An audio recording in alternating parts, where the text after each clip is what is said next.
नमो भगवते वासुदेवाय। ओम नमो भगवते वासुदेवाय। ओम नमो भगवते वासुदेवाय। ओम नमो भगवते वासुदेवाय। ओम ज्ञानतिमिरान्धस्य ज्ञानाञ्जनशलाकया चक्षुरुन्मीलितं येन तस्मै श्रीगुरुवे नमः। श्रीचैतन्यमनोभीष्टं स्थापितं येन भूतले स्वयं कृपागधामज्ञं ददाति स्वपदान्तिकं। वन्देऽहं श्रीयुतपदकमलं श्रीगुरुं वैष्णवांश्च। श्रीरूपं सागरजातं सागर रघुनाथान्वितां तां च जीवम् साद्वैतं सावधूतं परिजनसहितं कृष्ण चैतन्य देवं श्री राधा कृष्ण पादान सहगण ललिता श्री विशाखान्वितांश्च। हे कृष्णा करुणा सिंधो दीनबन्धो जगत्पते गोपेश गोपिका कांता राधा कांता नमोस्तुते तप्त कांचन गौरांगी राधे वृंदावनेश्वरी वृषभानुसुते देवी प्रणमामि हरिप्रिये वाञ्छाकल्पतरुभ्यश्च कृपा सिन्धुभ्येव च पतितानां पावनेभ्यो वैष्णवेभ्यो नमो नमः। जय श्री कृष्ण चैतन्य प्रभु नित्यानंद श्री अद्वैत गदाधर शिवासादि गौरभक्तवृंद। हरे कृष्णा कृष्ण कृष्णा हरे हरे हरे ராம ராம ராம ஹரே ஹரே. ஓகே, ஸோ நம்ம வந்து இன்னைக்கு வந்து மூணாவது கிளாஸ். நம்ம வந்து முதல் 2 நாள்ல வந்து முன்னுரை அறிமுகம் பார்த்தோம், ஃபர்ஸ்ட் சாப்டரும் பார்த்தோம் இல்லையா. ஸோ அவங்களுக்கு இந்த இந்த செக்ஷன்ஸை வந்து நான் அப்புறமா உங்களுக்கு ஷேர் பண்ணுறேன். இந்த இந்த பிபிடி இந்த பிடிஎஃப்பை நீங்கள் வேற யாரோட ஷேர் பண்ண வேணாம். ஸோ இது உங்களுக்கான படிக்கின்ற ஒரு நோட்ஸ். ஓகே, அதனால் அது மட்டும் நீங்கள் பார்த்துக்கோங்க. இப்போ இதில் வந்து 19 சாப்டர் 2 எக்ஸாமா எழுதலாம், இல்லை ஒரு எக்ஸாமா எழுதலாம். அது அப்புறமா முடிவு பண்ணிக்கலாம். உங்களுக்கு எப்படி பார்த்துட்டு நீங்கள் ஈஸி எப்படியோ அது மாதிரி பண்ணிக்கலாம்.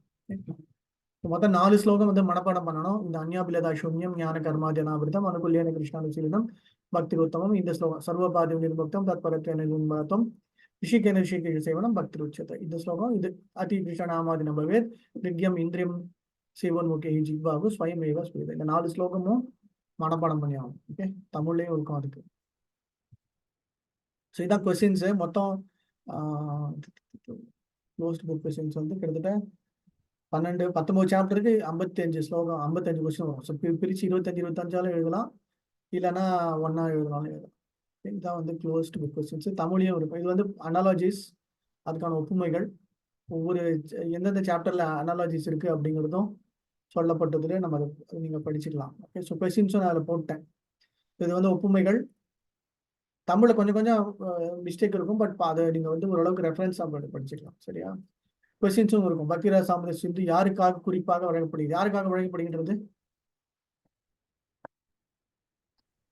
யாருக்காக?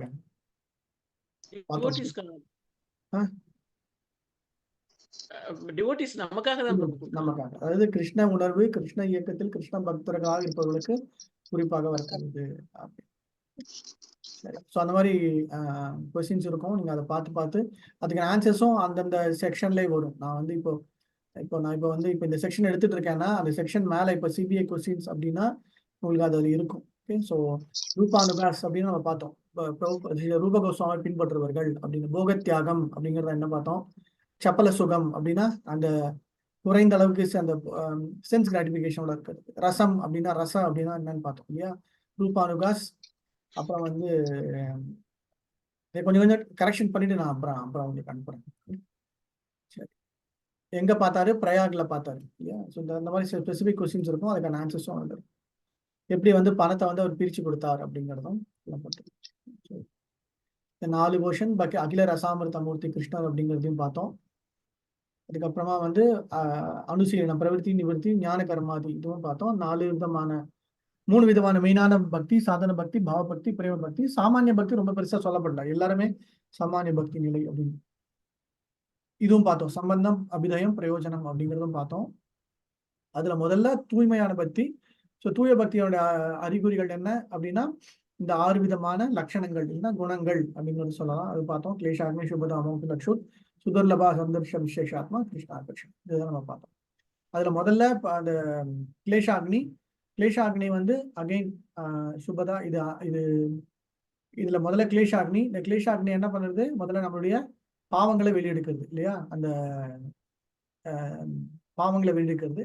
அதுக்கப்புறம் சுபதா வந்து இந்த 4 முக்கியமான விஷயங்கள் இல்லையா. சர்வஜனப்பிரியா, சர்வஜனப்பிரியா, அனுகிருதா, அனுரக்ரதா, சத்குணம், சுகம் இல்லையா. சத்குணம்னா நல்ல குணங்கள் கொடுத்து, அனுரக்ரதா வந்து எல்லா மக்களுக்கும் எல்லோருக்குமே வந்து அவரை கண்டா பிடிக்கணும் அப்படிங்கிற அந்த உத்தமமான குணம் வரும். சர்வ ஜெகனப்பிரியானா எல்லாருக்குமே அந்த கருணையை கொடுக்குறது. இதனால சுகம், எல்லா விதமான சுகம் வரும். அந்த சுகம்ல விஷய சுகம், அதாவது பௌதிக விஷயமான இருக்கிற சுகங்கள், பிரம்ம சுகம், அதாவது வந்து பிரம்மவாதிகள் இல்ல ஞானிகள் பிரம்மங்களை அடையணும் அப்படின்னா அந்த சுகமும் கிடைக்கும். ஈஸ்வர சுகம், அதாவது பகவானோடு அந்த தொடர்புல இருந்து சேவை செய்கின்ற அந்த சுகம், அதுவும் நமக்கு கிடைக்கும். இதுதான் அதுல குறிப்பா நம்ம இது பார்த்தது இல்லையா, குறிப்பா நேற்று பார்த்தது வந்து அந்த யோகிகள் மற்றும் அந்த சயின்டிஸ்ட். ஸோ பெரிய யோகிகளுடைய நிலைகள்லாம் இப்ப இருக்கிற தற்காலத்துல எல்லாம் பண்ற மாதிரி இருந்தாலும் இன்னமும் அந்த நிலை வந்து சேரல அப்படிங்கறதான் பிரபுபாத் சொல்றது. அப்புறம் வந்து எது ரொம்ப கஷ்டமானது அப்படின்னா பக்தன், அந்த அந்த தூய பக்தி இல்லையா. ஸோ அதனால வந்து கிருஷ்ணர் எல்லாருக்கும் எல்லாம் தர முடியும். ஆனா யாராவது தூய பக்தி கேட்டாங்க அப்படின்னா அதுதான் ரொம்ப ரொம்ப ரொம்ப ரொம்ப எளிதானதுங்கிறத விட ரொம்ப ரொம்ப கிடைப்பதற்கு அரியது அப்படிங்கிறத சொல்லலாம் இல்லையா. அதுதான் நம்ம பார்க்கணும். ஸோ இறைவன் எளிதல் வழங்கக்கூடியவர் மற்ற எல்லாத்தையும் கொடுத்துறாரு. ஆனா ஆத்ம பக்தி சேவை, அதாவது வந்து ஆத்மார்த்தமா பக்தி சேவைங்கிறது ரொம்ப ரொம்ப ரொம்ப ரொம்ப அரியதானது அப்படின்னு அவர் சொல்லியிருக்கு. இதுதான் நம்ம பார்த்தது.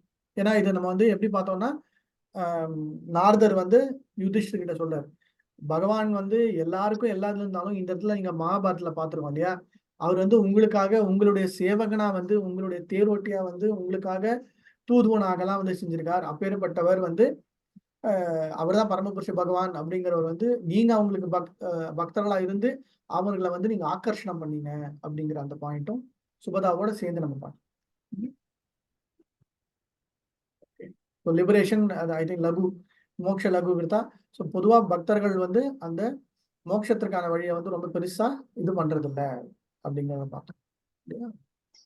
சந்தர்ஷனா இதுவும் நம்ம பார்த்தோம், எப்படி வந்து அந்த பேரானந்தம் எப்படி இருக்கும் அப்படின்னு. ஸோ அதுல வந்து சாரி இந்த அட்ராக்ஸ் கிருஷ்ணா, இந்த கிருஷ்ணா ஆகர்ஷணியில இந்த ஒரு பாயிண்ட் ஒரு கொஸ்டின் வரும், எப்படி வந்து ராதாராணி திருமதி ராதாராணி மதன மோகன மோகினி அப்படிங்கிறது ஒரு கேள்வி வரும். எப்படி பக்தி சேவை வந்து கிருஷ்ணரை ஈர்க்கின்றது. ஆனா அந்த பக்தி சேவையிலேயே யார் ரொம்ப உயர்ந்த அடையாளம் யாரு, உயர்ந்த நிலை யாரு, ராதாராணி. கிருஷ்ணர் வந்து பொதுவா மதன மோகன், அதாவது ஆயிரக்கணக்கான மன்மதர்கள் எல்லாம் ஒன்னா சேர்ந்து வந்தா எப்படி இருக்குமோ அந்த அளவுக்கு கவர்ச்சியானவர் யாரு, கிருஷ்ணர். அந்த கிருஷ்ணரையே வந்து கவர்ந்து இழுக்கக்கூடிய தன்மை யாருக்கிட்ட இருக்கு, ராதாராணி கிட்ட இருக்கு. அதனால்தான் வந்து அவங்கள வந்து மதன மோகன மோகினி அப்படின்னு சொல்லப்பட்டுள்ளது. சரியா.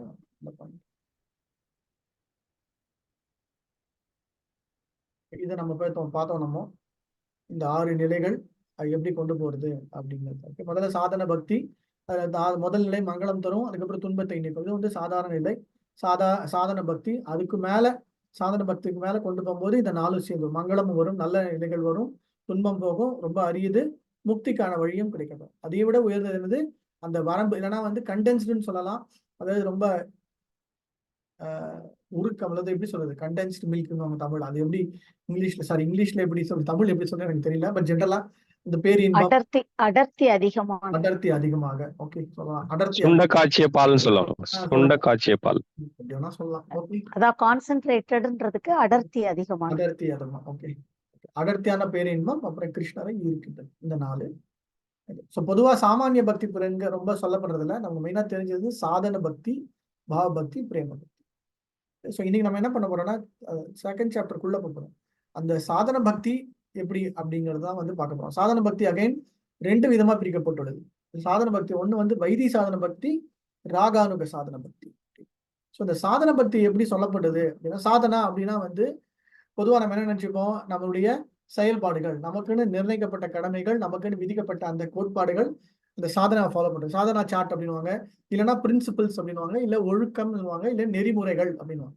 இப்போ காலையில சீக்கிரம் எழுந்துக்கிறது, பிரபுபாத் என்ன சொன்னார், காலையில 4 மணிக்கு எழுந்துக்கிறது, மங்களாரத்தி பண்றது, சாண்டிங் பண்றது, துளசி பூஜை பண்றது, குரு பூஜை பண்றது, அதுக்கப்புறமா வந்து பிரசாதம் இது பண்றது, அதுக்கப்புறமா பாகவதம் படிக்கிறது. ஸோ அது மாதிரி லைனா ஒரு இதுவா வந்து சாதனையா நமக்கு கொடுத்து அதை வந்து நெறிமுறையோட நம்ம ஃபாலோ பண்றது அப்படிங்கிறது சாதன பக்தி. ஓகே, இதுதான் வந்து சொல்றாரு, கிருதி சத்யா பவேத் சத்யா பவ சத் சந்தந்தா நித்திய சித்தாச பவசிய பிரகிருத்தம் கிருதி சத்யதா. அதாவது நம்மளுடைய கோல், நம்மளுடைய வாழ்க்கையுடைய அந்த நோக்கம், இந்த சாதன பக்தியை நான் எதுக்கு ஃபாலோ பண்றேன்னா பாவபக்தி அடைகிறதுக்காக தான் நான் சாதன பக்தி பண்றேன் அப்படிங்கிறது தான் நோக்கம். ஓகே, இதுதான் பாயிண்ட். ஸோ சாதன பக்தி நான் என்ன அப்படின்னா டெஃபினேஷன் என்ன, நம்மளுடைய புலன்களை கட்டுப்படுத்தி மனதை ஒருநிலைப்படுத்தி என்னுடைய குறிக்கோள் அந்த பாவபக்தி அடையணும் அப்படிங்கறதா சாதன பக்தி. புரியுதா? ஸோ அதை ஃபாலோ பண்ணி செய்யறது தான். ஸோ அதுக்காக நான் என்ன பண்றேன், அது வந்து வேத விதிகள் இல்லைன்னா வந்து நமக்கு நிறைங்கப்பட்ட கடமைகள் அப்படியே ஃபாலோ பண்றது. ஓகே, ஸோ பொதுவாக வந்து அந்த நேச்சுரல் அட்ராக்ஷன் இருக்காது. வைத்திய சாதன பக்தியில அந்த இயற்கையான அந்த ஈடுபாடோட அந்த அன்பு பரிமாற்றத்தோட பண்ணணுங்கிற நிலை வராது. இப்போ சொல்லிட்டாங்கப்பா 16 மாலை சேனல் பண்ணலாம், சொல்லிட்டாங்கப்பா காலையில 4 மணிக்கு எழுந்திருக்கலாம், ஏதோ நல்லது நடக்கும் அப்படிங்கிற ஒரு ஒரு நல்ல ஒரு நிலை, அந்த நிலையோட நம்ம ஃபாலோ பண்றதா சாதன பக்தி. ஸோ பொதுவா எல்லா பக்தர்களும் முதல் நிலையில சாதன பக்தியில தான் இருப்பாங்க. அந்த சாதன பக்தியுடைய குவாலிட்டி, அதோட தன்மை நல்லா மேல வளர வளர அப்புறமா உங்களுக்கு அந்த பாவம் அது கிடைக்கப்படும். அதுதான் இதோடைய டிஃபரன்ஸ். எத்தனை ராகானுபவத் பிரவிற்த்தி உபஜாயத்தை. உபஜாயத்தைனா அது வளருது. எப்போ வரும், எப்ப வந்து அந்த பக்தியுடைய நிலை, வைதி சாதன பக்தி வந்து உயர்ந்த நிலைக்கு கொண்டு போகும்போது வரும் அப்படிங்கிறது. அசேனைவ சாஸ்திரஸ்ய சவிதி. சாஸ்திர விதி பிரகாரம் ஃபாலோ பண்றது தான் வைதி சாதன பக்தி. அதுல வந்து அட்ராக்ஷன் இருக்காது. ஓகே, ஆனா அந்த அட்ராக்ஷன் வர வர உங்களுக்கே தெரியும். எப்படி எனக்கு சாதன பக்தியிலேருந்து வருது அப்படின்னா, உங்களுக்கு ஆட்டோமேட்டிக்கா சீக்கிரம் எழுந்திருக்கணும்னு தோணும், கிருஷ்ணனுக்கு நிறைய சேவை செய்யணும்னு தோணும், நல்ல அலங்காரம் பண்ணணும்னு தோணும், நல்ல நம்ம வந்து இது பண்ணணும் அப்படிங்கும் போது அந்த வைதியிலேருந்து கொஞ்சம் கொஞ்சமா நமக்கு வந்து அந்த ராகானுவ அந்த பாவத்துக்கு போகிறதுக்கான வழி நமக்கு கிடைக்குது. ஸோ சாதன பக்தியிலேயே வந்து முதல்ல வைத்திய சாதன பக்தி இன்னும் கொஞ்சம் டீட்டெயிலாக பார்க்க போறோம். அந்த டீட்டெயில வைத்திய சாதன பக்திக்கு அப்புறமா அதுலயே இன்னும் கொஞ்சம் ராகாவனுக்கு சாதனம், அதுக்கப்புறம் தான் பாவம், அதுக்கப்புறம் பிரேமா, அதெல்லாம் போகும். சரியா? ஸோ நம்ம வந்து ஃபர்ஸ்ட் இப்போ கிரவுண்ட் லெவல், அதாவது எல்கேஜி லெவல்ல சாதன பக்தியோட டெஃபினேஷன். இப்போ பொதுவாக வந்து சாதன பக்தியோட கோல் வந்து பாவ பக்தி அப்படின்னு நினைச்சுப்போம். அப்படின்னா என்ன அர்த்தம், இது வந்து பாவ பக்தி முடிஞ்சாதான் சாதன பக்தி, சாதன பக்தி முடிஞ்சாதான் பாவ பக்தி அப்படிங்கிறது கிடையாது. பாவ பக்தி ஆல்ரெடி உள்ள நமக்குள்ள இருக்கும். அதாவது வந்து அது வெளியே தெரியாம இருக்கும், உள்ள வந்து அப்பிரகிருத்தமா இருக்கும். அப்பிரகிருத்தம்னா அது வந்து உள்ள அடங்கி இருக்கும், நித்தியமானது நம்மளுடைய பாவ பக்தி.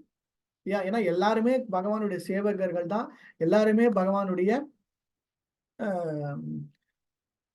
தொண்டு செய்கின்றவர்கள் தான். ஸோ அதனால வந்து சாதனா பண்ணாதான் பாவ பக்தி வந்து வளருமா அப்படிங்கிறது இல்லை. பாவ பக்தி ஏற்கனவே உள்ள இருக்கும். ஆனா இந்த சாதன பக்தி நம்ம செய்ய செய்ய செய்யதான் பாவ பக்தியுடைய அந்த துளிர் விட்டு வெளியே வரும். அதனால பாவ பக்தி நித்தியமானது, நிரந்தரமானது, உள்ள இருக்கின்றது. அது வெளியே வரும்போது நமக்கு அது வந்து கிடைக்கப்படும். ஓகே, பிரகிருத்தா பிரகிருத்த பிரகிருத்தம். ஸோ இது ஹிருதயத்துல இருக்கிறது, அது பூர்ணமா நமக்கு வெளியே வரும்போது ஹரதி நிச்சயம். ஹரதி நிச்சயம்னா கண்டிப்பா அது வெளியே வரும் அப்படின்னு. பிரகிருத்த நிலையிலேருந்து பிரகிருத்த நிலை. ஸோ சாதன பக்தி வந்து சாதன பக்தி நம்ம பண்ண பண்ண பண்ண பிரகட்டமா இருக்கிற பாவ பக்தி பிரகட்டமாகும் அப்படிங்கிறது. ஸோ நித்தியமான பக்தி. ஸோ அதனால பிரபுபாத் வந்து பகவத்கீதை சொல்றது இல்லையா, எல்லோருமே கிருஷ்ண சேவகர்கள் தான், கிருஷ்ண பக்தர்கள் தான். ஆனா அந்த கட்டுண்ட நிலை, பந்தப்பட்ட நிலையில் அந்த ஆத்மா இருக்கிறதாலும் கர்ம வினை பிரகாரம் அவன் வந்து கிருஷ்ணனை மறந்த நிலையில் இருப்பான். எந்த அளவுக்கு மறந்து இருக்காங்கிறது அவங்களுடைய சொந்த நிலை. ஸோ எப்பயாவது அந்த அந்த அந்த அறியாமை விலக விலக அந்த ஞானம் பெற பெற அவங்களுக்கு கிருஷ்ண பக்தி, கிருஷ்ணனுக்கான உணர்வு, அந்த கிருஷ்ணருக்கான பிரேமை அது கிடைக்கும். ஓகே, புரியுதா? இப்போ சாதன பக்தினா என்ன அப்படிங்கிறது புரிஞ்சுதா? பிரபு, எனக்கு ஒரு சின்ன சந்தேகம். சொல்லுங்க. வேற மதத்துல உள்ளவங்க வந்து கிருஷ்ணரை நினைக்க மாட்டாங்க, அப்ப எல்லாருமே பாவிகளா? இல்ல பாவிகள்னு கிடையவே கிடையாது. அவங்க வந்து கிருஷ்ணரை அடையறதுக்கான வழிமுறைகள்ல ஏதாவது ஒண்ணத்தை வந்து சீரியஸா ஃபாலோ பண்ணிட்டு இருப்பாங்க. ஸோ அது வந்து அவங்களுக்கு நேரடியா தெரியாது. அவங்க வந்து ஏதாவது ஒரு வழிமுறையில ஒரு ஒரு மறைமுகமான நிலையில அவங்க வந்து ஏதோ பண்ணிட்டு இருப்பாங்க. ஸோ அப்ப பண்ணும்போது ஏதாவது ஒரு காலகட்டத்துல பக்தர்களுடைய சங்கமோ, இல்ல ஆச்சாரியுடைய கருணை மூலமாகவோ, இல்ல பகவானுடைய நேரடி கருணை மூலமாகவோ கூட அவங்களுக்கு வந்து உடனே அந்த நேரடி தொடர்பு, கிருஷ்ணனுடைய தொடர்பு கிடைக்கப்படும். ஒரு உதாரணத்துக்கு அவங்க அஞ்ஞான சுக்கிருத்தியை கேதர் பண்ணிட்டு இருப்பாங்க இல்லையா, அக்ஞான சுத்திரி கிராக் பண்ணிட்டு இருப்பாங்க. கரெக்ட், அப்படி சொல்லலாம்.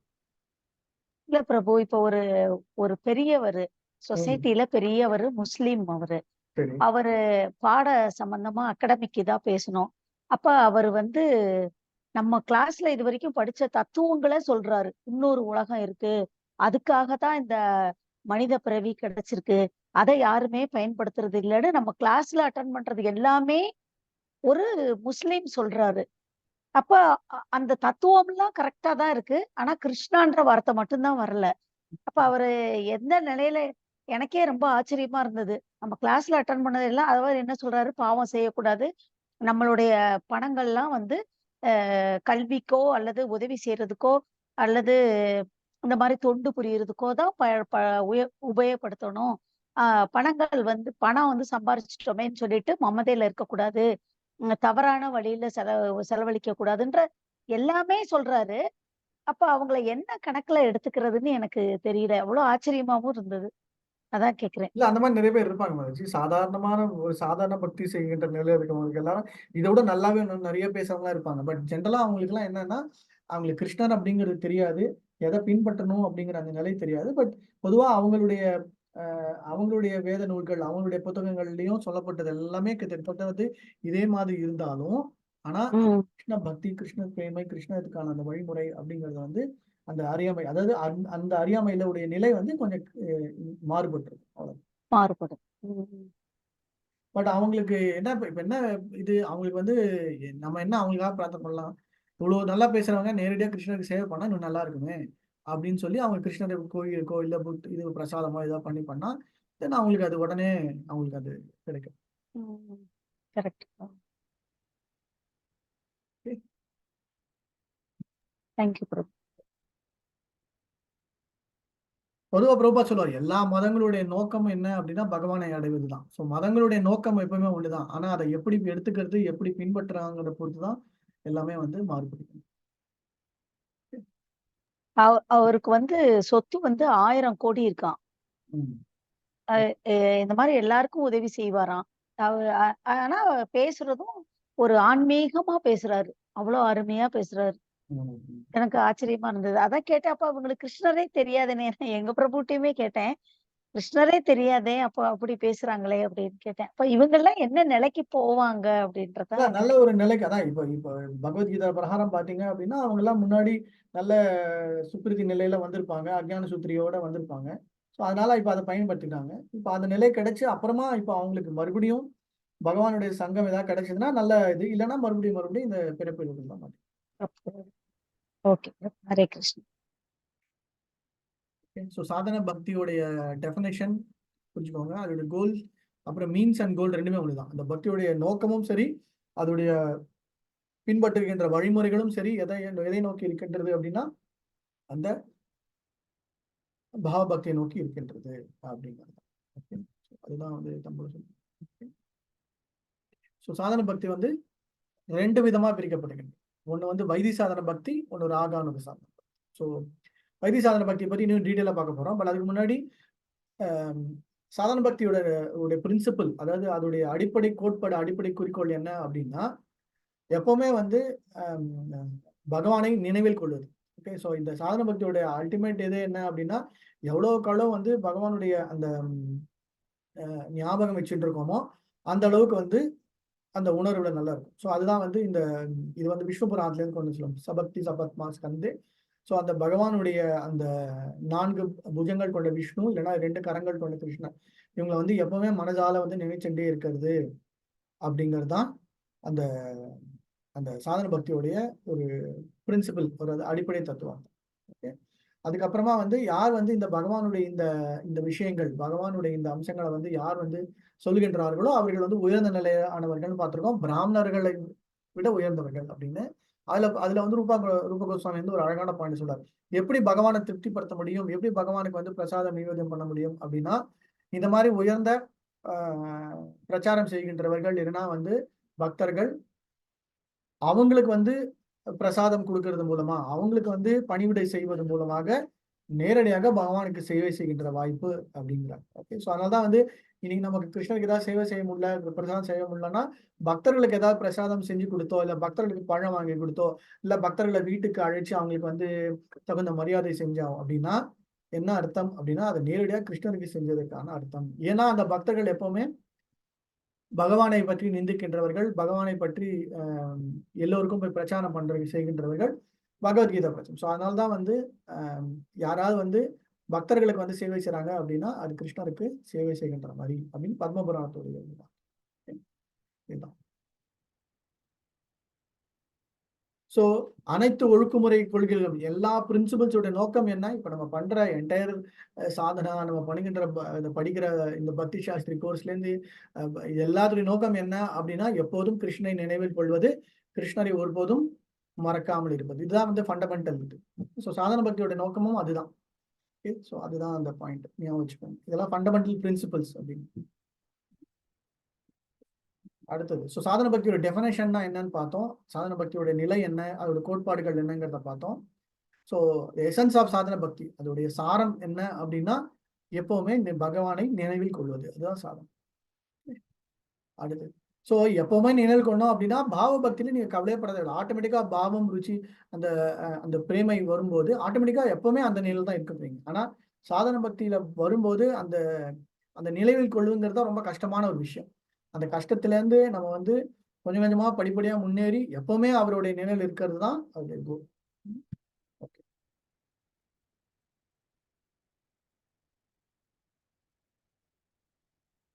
ஸோ என்ன எலிஜிபிலிட்டி, அதாவது பொதுவா வந்து இந்த சாதன பக்திக்கான எலிஜிபிலிட்டி என்ன, அதாவது அந்த அந்த சாதன பக்தியில ஸ்பெசிஃபிக்கா வைதி சாதன பக்தி.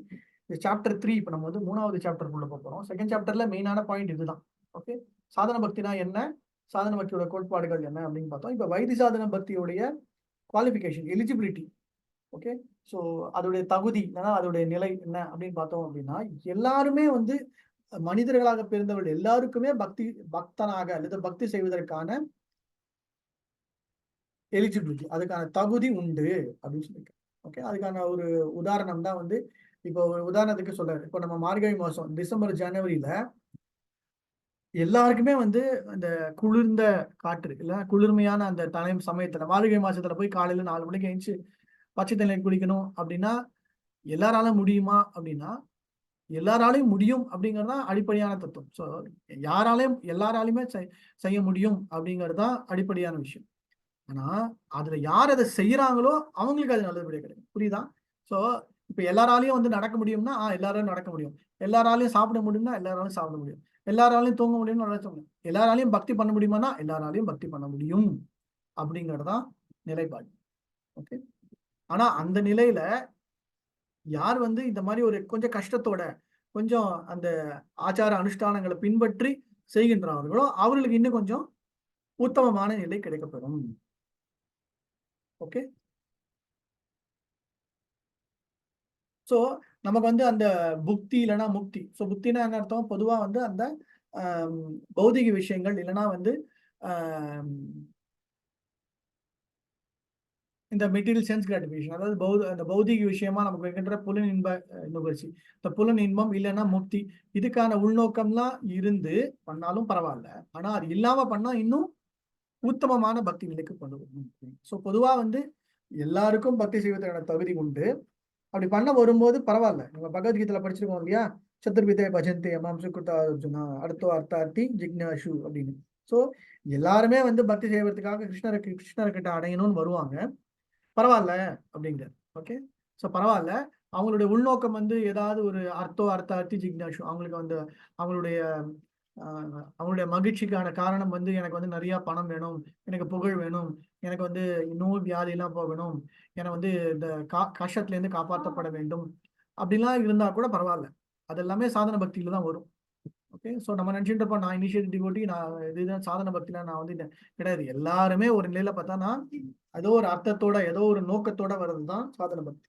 பட் அதையே வந்து கொஞ்சம் கொஞ்சமா முன்னேறி போகும்போது அப்புறமா வந்து அது பியூர் லவ், அதாவது தூய்மையான பக்திக்கான நிலை. ஓகே, ஸோ ஒவ்வொரு மனிதனும் பக்திக்கு தகுதி வாய்ந்தவன் அப்படிங்கிற பாயிண்ட். அதுக்கான உதாரணம் என்ன, இந்த ஜனவரி மாசம் பிடிக்கிறது இல்லையா, அந்த பாயிண்ட்.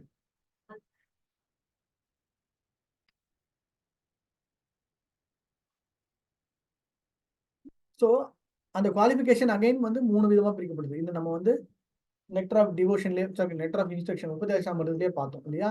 உத்தம பக்தி, உத்தம பக்தர், அப்புறம் வந்து உத்தம நிலை, மத்திய நிலை, அப்புறம் கனிஷ்ட நிலை. ஸோ அந்த கனிஷ்ட நிலையில வந்து என்ன இருக்கும், அவங்களுக்கு வந்து அவங்களுடைய நம்பிக்கை, அவங்களுடைய பகவான் மேல இருக்க நம்பிக்கை ரொம்ப மெலிவா இருக்கும், ரொம்ப குறைவா இருக்கும். ஞானம் ரொம்ப கம்மியா இருக்கும், கோமல் ஸ்ரத்தா கொஞ்சமா தான் இருக்கும் இல்லையா. அது வந்து சாதாரணமான ஒரு குறைவான நிலை அப்படின்னு சொல்லலாம்.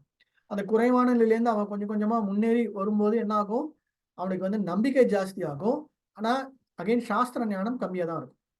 பட் அதே உயர்ந்த நிலை, அந்த உத்தமமான நிலைக்கு போகும்போது சாஸ்திர விதி, சாஸ்திரங்களுக்கான அந்த ஞானம் ஜாஸ்தியா இருக்கும், நம்பிக்கையும் பரிபூர்ணமா இருக்கும் இல்லையா. ஸோ அதுதான் வந்து கீழிலிருந்து மேலே பார்க்க இந்த ஸோ அது தகுதி எப்படி நம்ம வந்து குறைந்த நிலையிலேருந்து கொஞ்சம் கொஞ்சமா நடுத்தர நிலையிலேருந்து அப்புறம் உயர்ந்த நிலைக்கு முன்னேறணும். அப்ப பண்ணும்போது அந்த பக்திக்கான தகுதி இன்னும் கொஞ்சம். ஸோ இப்போ வந்து ஃபர்ஸ்ட் ஸ்டாண்டர்டுக்கு என்ன தகுதி அப்படின்னா எல்கேஜி யூகேஜி.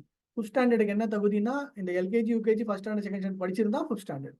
10th என்ன எலிஜிபிலிட்டி 9th வரைக்கும் பாஸ் பண்ணி வரணும். அதே மாதிரி தான் ஒவ்வொரு நிலையும் அந்த முன்னேறி முன்னேறி வரும்போது அவர்களுக்கு வந்து அந்த குவாலிஃபிகேஷனும் இன்க்ரீஸ் ஆகும்.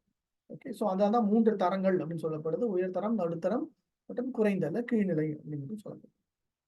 இது எல்லாமே என்னது சாதாரணமான சாதன பக்தி இல்ல வைத்தி சாதன பக்திக்கான நிலை. நம்ம இன்னும் மற்றதெல்லாம் போவே இல்லை. ஸோ நம்ம பார்க்கறதுக்கு 3வது சாப்டர்ல குவாலிஃபிகேஷன்ஸ் ஆஃப் சாதன பக்தி. ஸோ முதல்ல சாதன பக்தினா என்னன்னு பார்த்தோம் இன்னைக்கு. அப்புறம் அந்த சாதன பக்தியில வைத்தி சாதன பக்தி அப்படிங்கிறது என்னங்கிறத பார்க்குறோம். அந்த வைத்தி சாதன பக்தியில குவாலிஃபிகேஷன். ஸோ என்ன குவாலிஃபிகேஷன்? முதல்ல எல்லாருமே குவாலிஃபைடு அப்படின்னு சொல்லிட்டாங்க இல்லையா? பக்தி பண்ற எல்லாமே குவாலிஃபைட். அந்த பக்தி குவாலிஃபிகேஷன்லயே 3 விதமா பிரிக்கப்படும். புரியுதா? புரியுது பிரபு. இது வந்து சாப்டர் 2வா சாப்டர் 3யா? இப்போ வந்து சாப்டர் 3ல வரும். 2 முடிச்சிட்டீங்களா பிரபு? முடிச்சாச்சு, அவ்வளவுதான். அதாவது பேசிக்கா பார்த்தா போதும். நம்ம ரொம்ப உட்காந்து இது பண்ணணும்னு அவசியம் இல்லை. சரி. அது நீங்க அதான் நான் உங்களுக்கு சொன்ன மாதிரி இது வந்து ஒரு ஃப்ளோவா பார்த்துட்டு போகணும். ஸோ தட் அப்பதான் உங்களுக்கு வந்து பிரபாத் வந்து அதுக்கு டீட்டெயிலா வந்து உங்களுக்கு பொருளுரை கொடுத்துருப்பாரு. ஸோ அதனால அதை பார்க்கலாம், ஒன்றும் தப்பு இல்லை. நான் சொன்ன மாதிரி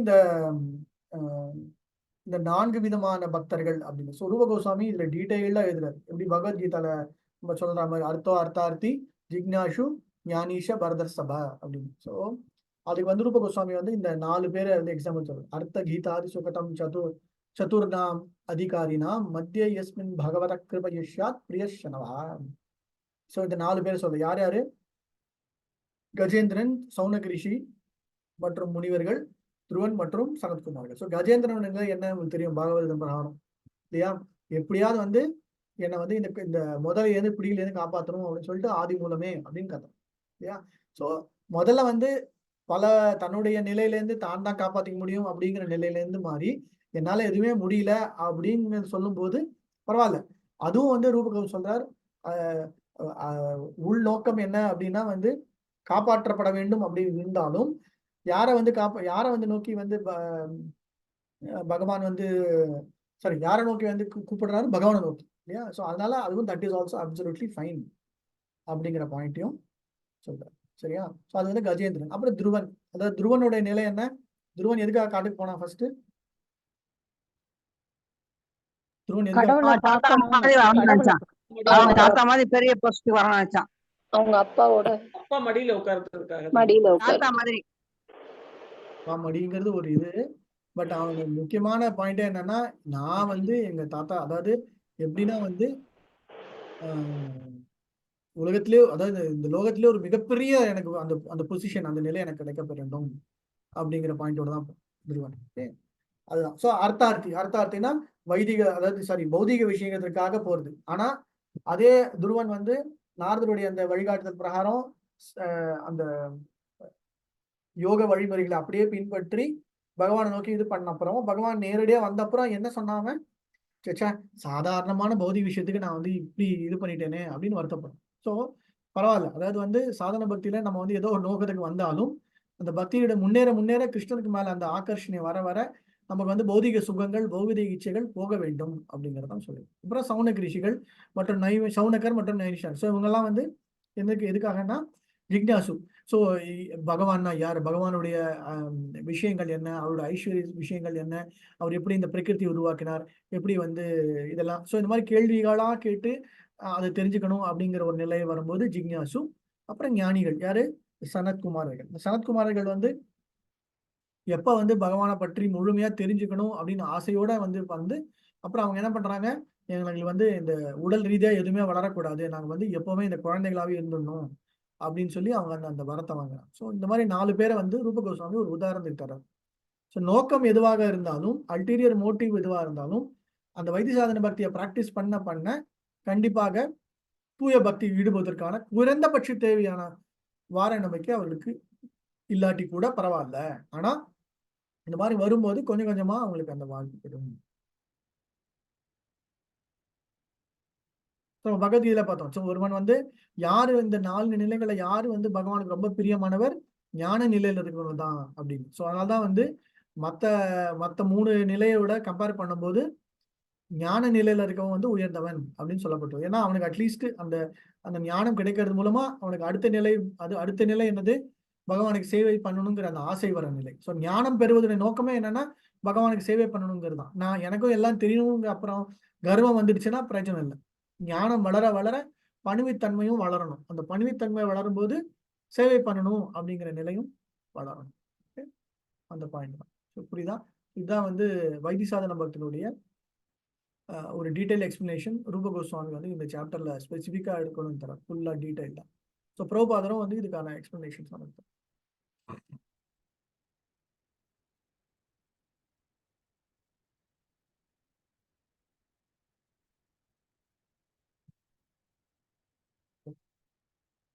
அப்புறம் சாப்டர் 4ல ஸ்பெசிஃபிக்கா இந்த முக்திக்கான விஷயங்களை பற்றி சொல்லும் போது தான் இந்த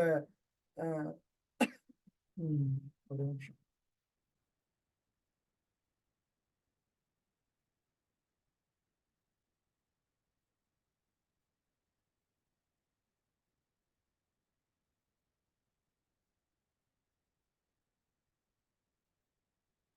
இந்த ஸ்லோகம் ஞாபகம் வச்சுக்கோங்க. இப்போ இந்த அர்த்தார்த்தி இது சொல்லும் போது இந்த 2-3-10 இந்த ஸ்லோகமும் உங்களுக்கு இது ஞாபகம் வரும். ஏன்னா வந்து பாகவத்துல 2-3-10, அதாவது இந்த அகாமோ சர்வ காமோவோ மோட்ச காமோ உதாரணத்தக தீவிரேன பக்தி யோகன எஜதே புருஷம் பரம். அதாவது அகாமோ, அதாவது வந்து பௌதிக ஆசைகள் நிறைய இருந்தாலும் இது சாரவைகள் எதுவுமே இல்லாம இருந்தாலும், காமம் எதுவே இல்லாம இருந்தாலும் சரி, சர்வ காமம் எல்லா காமங்கள் எல்லா ஆசைகள் இருந்தாலும் சரி, மோட்ச காமம் எல்லா விதமான காமங்கள்ல வெளியே வந்து மோட்சம் அடையணும் அப்படிங்கிற அந்த ஆசை இருந்தால் அதுவும் ஒரு ஆசை தான். மோட்சம் அடையணுங்கிறது ஆசை தான்.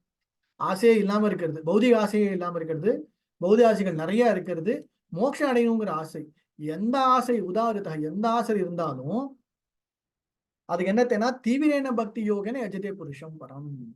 எல்லாத்துக்குமே என்ன ஒரே வழினா தீவிரேன பக்தி, பகவானுக்கு சேவை செய்கிறது தான் யாருக்கு, எஜதே புருஷம் பரம் அப்படிங்கிறது. அந்த பரம புருஷ பகவானுக்கு சேவை செய்யறது மூலமா தான் உங்களுக்கு வந்து பௌதிக விஷயமான ஆசைகள்ல இருந்து வெளியே வரணுங்கிற ஆசை இருந்தாலும் சரி, இல்ல ஆசைகளை வந்து பூர்த்தி செய்யணுங்கிறத நிலை இருந்தாலும் சரி, இல்ல முக்தி அடையணுங்கிற ஆசை இருந்தாலும் சரி, எதுவா இருந்தாலுமே அதுக்கு ஒரே வழி என்னன்னா எஜதே புருஷம் பரம் அப்படின்னு பாகவத்துல சொல்லப்பட்டு 2-3-10 அழகான ஸ்லோகம். அடுத்தது இதுவும் அதேதான், பாகவத்துல ஒரு ஸ்லோகம் தான். சாலோக்கிய சிரஷ்டி சாமிபிய சாரூபி ஏகத்துவம் அப்படிங்கிறது. ஸோ கிருஷ்ணரை வந்து இந்த இந்த முக்தி அப்படிங்கிற நிலைக்கு வரும்போது இந்த பௌதிகமான விஷயங்கள்லேருந்து வெளியே வந்து முக்தி அடையணும் அப்படிங்கிற ஒரு நிலை. ஸோ பொதுவாக வந்து முக்தி இல்லைன்னா வந்து பகவான் இடத்துல வந்து சரணாகதி அடைஞ்சு நான் வந்து பகவானோட ஒன்றரை கலக்கிறது, இல்லை பகவானுடைய அந்த கிரகத்திலே வாழறது, இல்ல அவரை மாதிரி எனக்கு எல்லா விதமான ஐஸ்வர்யங்களும் கிடைக்கப்படுகின்றது, இல்லைன்னா அவருடைய சகாக்கள் மாதிரி அவர் கூடயே அவர் மாதிரியே நான் இருக்கிற நிலை, இல்லைன்னா அவர் கூடயே இருக்கிறது, இல்லைன்னா அவரை மாதிரியே ரூபம் ரூபம் அந்த அவருடைய மாதிரியே ரூபம் எடுத்துக்கிறது, இல்லைன்னா அவரோட ஒன்றரை கலக்கிறது, ஏகத்துவம் அப்படிங்கிறது. இந்த மாதிரி முக்திக்கான பல வழிமுறைகள். அந்த மாதிரி வழிமுறைகள்ல எதுவானா வந்து பொதுவா இந்த இந்த யோகிகள் இல்லைன்னா வந்து ஞானிகள் வந்து பின்பற்றுவார்கள். ஆனா உத்தம பக்தி நம்ம ஃபாலோ பண்ற உத்தம பக்தியோட நிலை என்ன, இந்த எல்லா பக்திக்கான நிலையும் முக்திக்கான நிலையிலிருந்தும் பெருசா பின்பற்றாம இருக்கிறது தான் அப்படின்னு. So devotion service surpasses all liberation. எல்லா முக்திக்கான வழிகள்லேருந்து மிஞ்சிருது, மிகையா அதையும் தாண்டி அதையும் மிஞ்சி இருக்கிறது என்னது அப்படின்னா உத்தம பக்தி. அந்த பாயிண்ட் தான் வந்து சொல்லப்படுது. ஸோ இந்த 4 ஞாபகம், இந்த 5 ஞாபகம் வச்சுக்கோங்க. சாலோக்கிய சிராஷ்டி சாமிபிய சாரூபிய ஏகத்துவம் அப்படின்னு.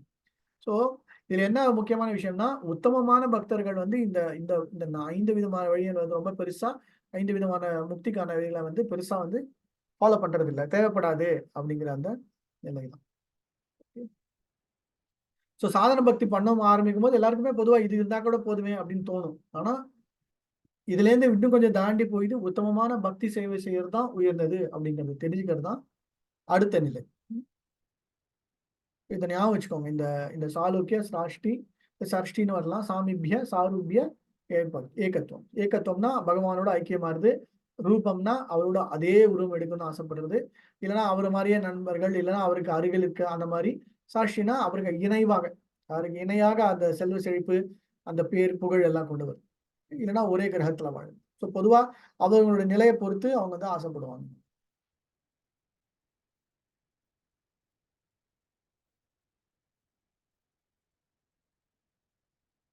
ஆனா இதுல வந்து அழகா இன்னொரு குறிப்பிட்ட நிலை வந்து ரூப கோஸ்வாமி சொல்றார், பிரபுபாதரும் அது எப்படின்னாரு. ஸோ இந்த முக்திக்கான 4 வழிமுறை இருந்தும் சில பேர் ஃபாலோ பண்ணுவாங்க. ஆனா பக்தர்கள் கூட நம்ம நம்ம பொதுவா வந்து கோலோகத்துல பகவானுக்கு சேவை செய்கின்ற சில பக்தர்கள் கூட அவங்க கூட வந்து அஹ், இந்த இந்த இந்த முக்திக்கான வழியில ஏதாவது ஒண்ணு எடுத்துக்குவாங்க. அதாவது வந்து ஏற்கனவே வைகுண்டத்துல இருக்கிறவங்க கூட வந்து நல்ல இருந்தவங்க கூட இந்த 4 விதமான முக்தி எடுத்துண்டு, ஏன் அப்படின்னா அது பகவான் இடத்துல வந்து அந்த பாசத்தை வளைச்சுண்டு அவர் கூட போய் கிருஷ்ணலோகத்துல இருக்கணும் அப்படிங்கிற ஆசைக்காக ஃபாலோ பண்றது. புரியுதா? சோ நான் வந்து முக்தி எனக்கு பெருசா தேவைப்படாது. ஆனா எனக்கு அவர்கிட்ட ஒரு ஆசை.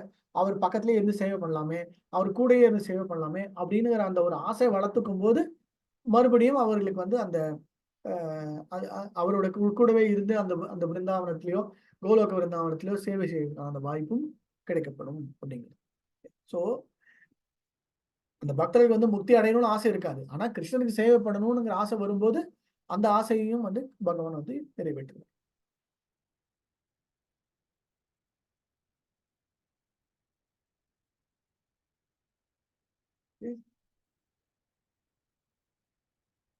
ஸோ இது நான் இந்த 5த்தையும் வந்து ஞாபகம் வச்சுக்கிறது. இது ஒரு எக்ஸாம் பாயிண்ட் ஆஃப் வியூல இந்த 5ம் உங்களுக்கு ஞாபகம் வச்சுக்கணும். Okay?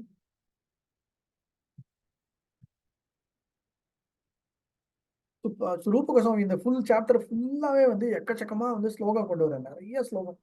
புத்தி முக்தி சரித்யத் யவத் பிஷதி ஹிருத் வர்த்ததே தாவத் பக்தி சுகஸ்யத்ர கதம் அப்யுதோத் பவேத். ஸோ எல்லா இடத்துலயும் வந்து இந்த முக்தி எல்லாம் போட்டு வடன்னு உடைச்சு நீங்க வந்து பாகவதம் ஃபுல்லா எடுத்தீங்கன்னா இதை வந்து ஒரு ஒரு பெரிய செக்ஷனாவே கொடுத்துருப்பாரு. அந்த அந்த சாப்டர் முழுக்க நீங்க பாத்தீங்கன்னா எப்படி வந்து முக்திக்கான முக்கியத்துவமே இல்லை அப்படிங்கிறத வந்து நிறைய இடங்கள்ல வந்து யார் வந்து கிருஷ்ணனுடைய சரணத்தை வந்து அடைஞ்சார்களோ அவருடைய அந்த முக்திங்கிற விஷயம் கிடையாது அப்படின்னு வந்து நிறைய ஸ்லோகங்கள் சொல்லியிருக்காரு. ஓகே, நான் வந்து உங்களுக்கு சும்மா சாம்பிள் மட்டும் சொல்றேன். ஆக்சுவலா இதுல இந்த இந்த செக்ஷன்ல அதுக்கு அப்புறமா நான் உங்களுக்கு இந்த இதை அனுப்பும்போது ஒரு தனியா ஒரு செக்ஷனே போட்டு அனுப்புறேன். Okay,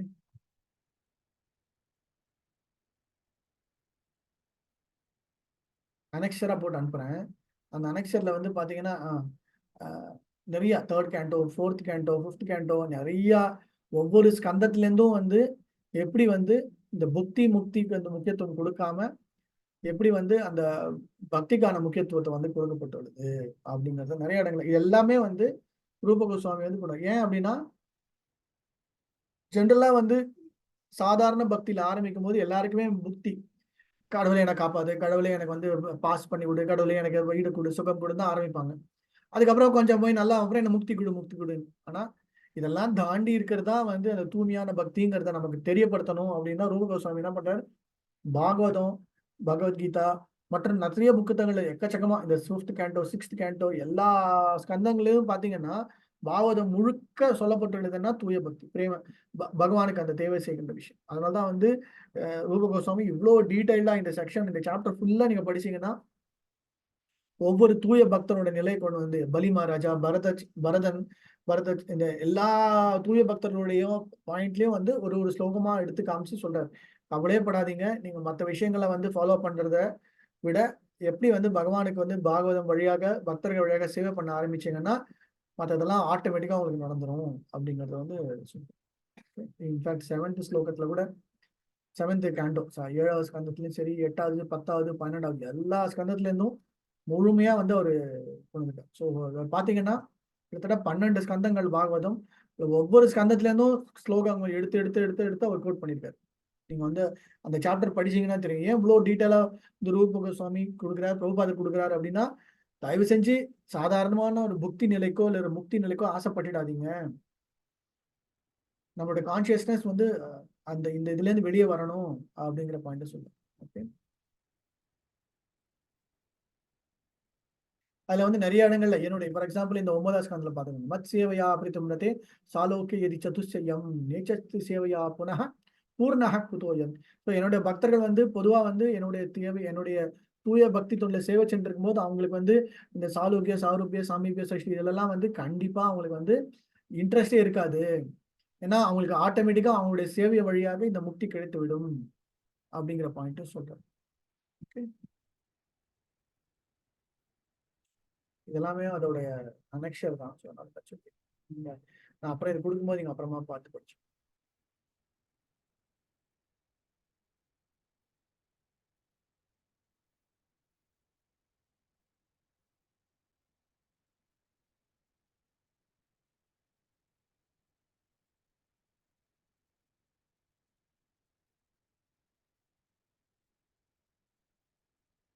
fifth chapter. So fifth சாப்டர்ல மெயினா என்ன சொல்லப்படுதுன்னா, devotion service transcendent to all materials. So பௌதிக விஷயமான விஷயங்களுக்கெல்லாம் அப்பாற்பட்ட நிலையில இருக்கிறது தான் பக்தி, இல்லைன்னா வந்து தூய்மையான பக்தி அப்படிங்கிறது. ஸோ எல்லாருக்குமே வந்து தூய பக்தி இல்லைன்னா பகவானுக்கு சேவை செய்வதற்கான வழி, இல்லைன்னா கிருஷ்ண உணர்வு பெறுவதற்கான நிலை எல்லோருக்கும் உண்டது அப்படிங்கிறது பர்த் ரைட். ஸோ அவனுடைய பிறப்புரிமை, தமிழ சொல்லுவாங்க பிறப்புரிமைன்னா அடிப்படை தகுதி, அடிப்படை கொள்கைன்னா எல்லாருமே பக்தன் ஆகலாம் எல்லாருக்குமே. அப்படிதான் பிரபுபாத் பண்ணாரு. ஸோ யாரெல்லாம் எந்த அளவுக்கு கீழ்நிலையான நீச்சமான இந்த நிலையில இருந்தவங்களாம் கூட இனி பக்தர்கள்லாம் முடிஞ்சதுன்னா அப்படின்னா என்ன அர்த்தம்? நம்ம நினைச்சுப்பா, நான் தான் இந்தியாவில பண்றேன், நான் வந்து மதுரால பண்றேன், எனக்கு தான் தெரியும், நான் நிறைய வாட்டி கிருஷ்ணன் கோயில்ல பிறந்திருக்கேன், கிருஷ்ணர் என்னது அப்படின்னு சொல்றவங்க எல்லாம் விட கிருஷ்ணரை இப்ப நீங்க இந்த மாதிரி சொன்ன மாதிரி கிருஷ்ணனா என்னன்னே தெரியாதவங்க கூட வந்து ஒரு தூய பக்தரோட சங்கம் கிடைக்கும் போது, பிரபுபாத் மாதிரி ஒரு உன்னதமான நிலை ஆச்சாரியோட சங்கம் கிடைக்கும் போது உடனே அவங்களுக்கு வந்து அந்த கிருஷ்ண உணர்வு கிடைக்கப்பட்டு இன்னைக்கு வந்து பெரிய ஆச்சாரிய ஸ்தானத்துல இருக்காங்க இல்லையா? அப்படிலாம் இருக்கும்போதுலாம் என்ன அர்த்தம் அப்படின்னா, every man has a right. அதனால வந்து அதுல எந்த விதமான இதுவும் கிடையாது. எந்த லோகத்துல எந்த மூலையில முடுக்குல இருந்தாலும் அவருக்கு அந்த தகுதி இருக்கு அப்படிங்கிறது தான். ஸோ அவர்களுக்கு வந்து பொதுவா வைஷ்ணவனாக வரும்போது அவர்கள் பிராமணர்களுக்கான தகுதி அவங்களுக்கு ஆட்டோமேட்டிக்கா கிடைக்கும். இது ரொம்ப முக்கியமான விஷயம் வந்து பிரபுபாத் வந்து ரூப கோஸ்வாமி வழியா என்ன சொல்ல வர்றாருன்னா, பொதுவா நம்ம வந்து பார்த்துருக்கோம், பகவத்கீதையில பார்த்துருக்கோம், என்ன பார்த்திருக்கோம், அபிச்சேச்சோ துராச்சாரோ அனன்யமா. அதாவது எப்ப வந்து அனன்யமா பக்தி சேவை செய்யறானோ, இந்த இந்த வைஷ்ணவ இந்த நம்ம ஃபாலோ பண்ற இதுலயே ரொம்ப மர்மமான ஒரு விஷயம் என்ன அப்படின்னா, இப்ப நம்ம ஏதாவது பொதுவா சாதாரணமா இந்த மனுஸ்மிருதி இல்லைன்னா வந்து ரூல்ஸ் அண்ட் ரெகுலேஷன்ஸ் ஃபாலோ பண்றவங்களுக்கு வந்து ஏதாவது ஒரு இடத்துல தப்பு பண்ணிட்டோம்னு வச்சுக்கோங்க. தப்பு பண்ணிட்டா என்ன பண்ணுவாங்க, அதுக்கான பிராயச்சித்தம் வந்து ஏதாவது ஒரு பிராயச்சித்தம் இல்லைன்னா ஏதாவது ஒரு தண்டனைக்கான பிராயச்சித்தம் சொல்லி ஏதாவது ஒரு வழியை வந்து நம்ம ஃபாலோ பண்ணணும். இதுதான் தப்புன்னா அதுக்கான தண்டனை அனுபவிக்கணும், அதுக்கான பிராயச்சித்தம் செஞ்சுதான் ஆகணும். அதுதான் வழிமுறை, அதுதான் வந்து சொல்லப்பட்டுள்ள அந்த பிரின்சிபல்ஸ். ஆனா இந்த வைஷ்ணவ நம்மளுடைய இந்த பக்தி தொண்டுல ரொம்ப ரொம்ப மர்மமான ஒரு விஷயம் என்ன அப்படின்னா, இந்த பிராயசித்திற்கான வழிமுறைகள்லாம் எதுவுமே நம்ம ஃபாலோ பண்ணணும் அப்படிங்கிறதே கிடையாது. நான் வந்து தெரியாதனமா ஏதாவது ஒரு இடத்துல தப்பு செஞ்சு கீழ்நிலை தள்ளப்பட்டாலும் நான் தொடர்ந்து பக்தி தேவை செய்ய ஆரம்பிச்சுட்டேன், திருப்பியும் மறுபடியும் நான் வந்து பக்திக்கான வழிமுறைகளை வந்து பின்பற்றுறேன் அப்படின்னா அதுவே வந்து அவனை வந்து மீண்டும் அவனை வந்து நிலைநிறுத்திடும். ஸோ அப்படின்னா என்ன அர்த்தம், நான் வந்து தெரிஞ்சோ இதை தெரியாமலோ ஏதாவது ஒரு தப்பு பண்ணிட்டேன்னா நான் அதுக்காக தனியா போய் பிராயசித்தனை பண்ணணும் அவசியமே இல்லை. நான் வந்து என்னுடைய சாதனா, என்னுடைய அந்த நெறிமுறைகள், நான் வந்து அந்த பக்தி தொண்டு அதையே திருப்பி திருப்பி செய்ய ஆரம்பிச்சேன்னா அதுக்கான பிராயசித்தங்களுக்கான என்ன நிலையோ அது வந்து முழுமையா நின்றுவிடும். இதுதான் வந்து நம்மளுடைய வைஷ்ணவ சித்தாந்தத்துடைய ஒரு ரொம்ப மர்மமான விஷயம். ஓகே, ஸோ இதுதான் வந்து ரூப கோஸ்வாமி சொல்றார். நீங்க வந்து எந்த ஒரு காரணத்துக்கும் ஏதாவது ஒரு நிலையிலையும் வந்து உங்களுடைய சாதனை, உங்களுடைய நிலை, உங்களுடைய பக்தி தொண்டிலேருந்து வந்து பிழறாமல் கீழே விழாம பார்த்துக்கணும். அப்படியே கீழே விழுறதுக்கான நிலை ஏற்பட்டது, மாயையுடைய சக்தியுடைய தாக்கம் ஜாஸ்தியா இருக்கு, தெரியாம ஆச்சுன்னா கூட நீங்க மறுபடியும் என்ன பண்ணணும்னா தொடர்ந்து திருப்பி பக்தி சேவை செய்யறது தான் உத்தமமானது. ஐயோ நான் செய்யாம விட்டுட்டேன், இனிமே எனக்கு வரவே வராது, நான் தப்பு பண்ணிட்டேன்னு சும்மாவே உட்காந்துட்டு இருக்கக்கூடாது. ஸோ நிறைய பேர் அப்படிதான் பண்ணுவாங்க. ஆனா ஆச்சாரிய கிட்ட போய் அன்னைக்கு என்ன சொல்லுவாங்க, எனக்கு சாண்டிங் சரியா வரலன்னா அதுக்கான வழிமுறை என்ன சொல்லுவாங்க, நீ சாண்ட் பண்ணாதான் அது வருமே தவிர அதுக்குன்னு தனியா எதுவுமே பண்ணணும் அப்படிங்கிற அந்த நிலை கிடையாது அப்படிங்கிற. ஓகே, ஸோ நம்ம அந்த ஆன்மீக தளத்திற்கு அதாவது அந்த அந்த அந்த குணத்துக்கு வரணும் அப்படின்னா அந்த கர்ம ஞான மார்க்கத்திலேருந்து மேல வரும்போது கொஞ்சம் கூட நமக்கு வந்து அந்த கர்மா செய்வதற்கான அந்த அந்த கொஞ்சம் கூட அந்த கர்ம யோகத்திற்கான நிலையோ இல்ல ஞான யோகத்திற்கான நிலையோ இல்லாம தூய்மையான பக்தி, அந்த உத்தமமான பக்தி அவனுக்கு கிடைக்கப்படும். ஸோ இது எல்லாமே பேசுறது என்னது, சாதன பக்தி. அதுவும் சாதன பக்தியில வைதி சாதன பக்தியோட நிலை தான் பேசிட்டு இருக்கோம். நம்ம இன்னும் வந்து ராகானுக சாதன பக்தியோ இல்ல வந்து அந்த பாவ பக்தியோ ஒன்றும் பேசுறது எல்லாமே சாதாரணமா வைதி சாதன பக்தி தான் பேசிட்டு இருக்கோம். இதுதான் ஸோ பக்தி தொண்டில் கொள்கையில் இருந்து ஒருவர் கீழே விழுந்தால் அவர் சீர்திருத்தத்திற்காக இல்லைன்னா பிராயச்சித்திற்காக வேற எதையும் செய்யணுங்கிறத விஷயம் இல்லை. பக்தி தொண்டில் ஈடுபடுவதற்கான விதிகள் மற்றும் ஒழுங்குமுறைகளை அவர் வெறுமனே செயல்படுத்த வேண்டும். அது மறுபடியும் செய்ய ஆரம்பிச்சானே அதுவே அவரை மீண்டும் சேவையில் அமர்த்துவதற்கு போதுமானது அப்படிங்கிறது. இதுதான் பக்தி, இதுதான் வைஷ்ணவ பக்தியோட வழிகாட்டு. இதுதான் வந்து ரொம்ப மர்மமான, மோஸ்ட் மிஸ்டீரியஸ் இல்லையா? இது யாராலுமே புரிஞ்சிக்க முடியாது. ஸோ பொதுவா வந்து இதுன்னா தண்டனை அப்படிங்கிறதான், இல்லைன்னா பிராயசித்தம் அப்படின்னுவாங்க. ஆனா நம்மளுடைய நிலையில சித்தாந்தத்துல என்ன சொல்லப்படுது, பிராயசித்தம் அப்படிங்கிறதே வந்து திருப்பியும் பக்தி தொண்டு செய்யறது தான் பிராயசித்தம். ஸோ வைஷ்ணவர்கள் ஏதாவது அபராதம் பண்ணிட்டோம் அப்படின்னா அது மிகப்பெரிய அபராதம் தான். ஆனா அது எப்படி போக்க முடியும்? அவங்களுக்கு சேவை செய்யறது மூலமா தான் அதை போக்க முடியும். கர்மா மற்றும் ஞானத்தினுடைய சாயல், ஞானத்தினுடைய நிலை கொஞ்சம் கூட இல்லாம இருக்கிறது தான் தூய பக்தியினுடைய.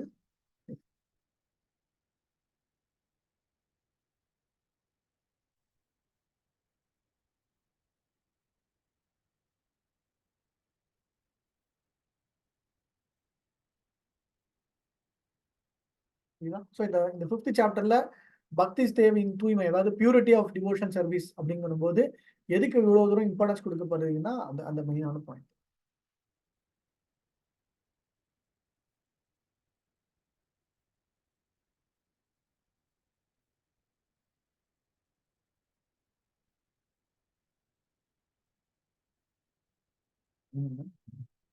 ஹாஃப் அன் அவர் இதை பார்த்துருவோம். நாளைக்கு வந்து ஒரு டிஸ்கஷன் மாதிரி வச்சிருக்கோம்.